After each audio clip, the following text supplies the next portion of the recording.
What happened at Lucasville will always be etched in our minds for murder. We had one group called the Death Squad. Kidnapping. Prison guards became hostages. The inmates rebelled against what they called unfair rules. We're not going to take this anymore. The result, 11 bloody days of standoff and negotiation.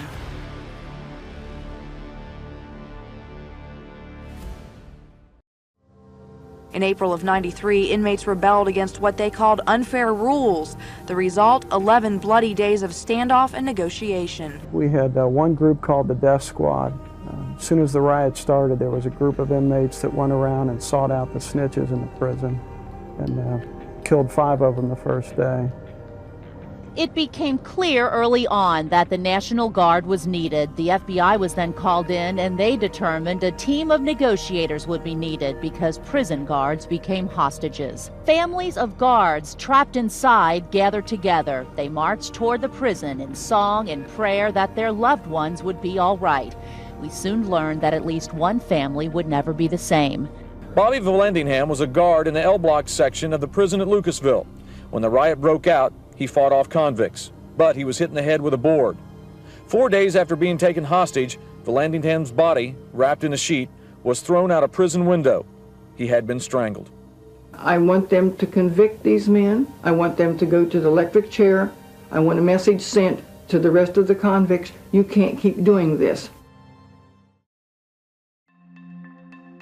The days and nights kept rolling by, the media camp grew, and the story became a regular update on the national news. By the 10th day, the negotiations were making progress and the media was needed to bring it to an end.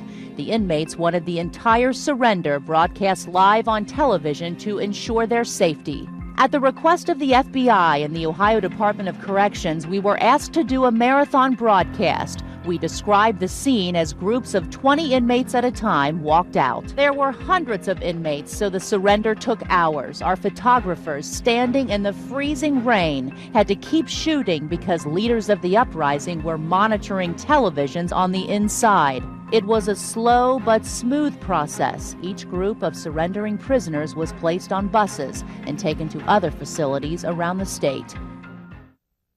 Well, after the riot, the focus was bringing the inmates involved to justice. Well, going into it, walking through the acres of cell block, the bloody clothes, the broken bodies, things like that, we thought that we didn't know what to think, I guess. We didn't know where we'd go. We didn't know who we'd charge. We had no idea what kind of success we'd have. 50 have gone on trial, 47 found guilty of various charges, 3 identified as ringleaders. 5 were sentenced to death, including the person identified as the mastermind, Carlos San. He's very intelligent, he's very powerful, very manipulative, and I think that showed throughout the riot. He was able to get hundreds of inmates to rise up and do his bidding. But now that it's over, we're relieved it's over, and I feel strongly we got the main players in the riot.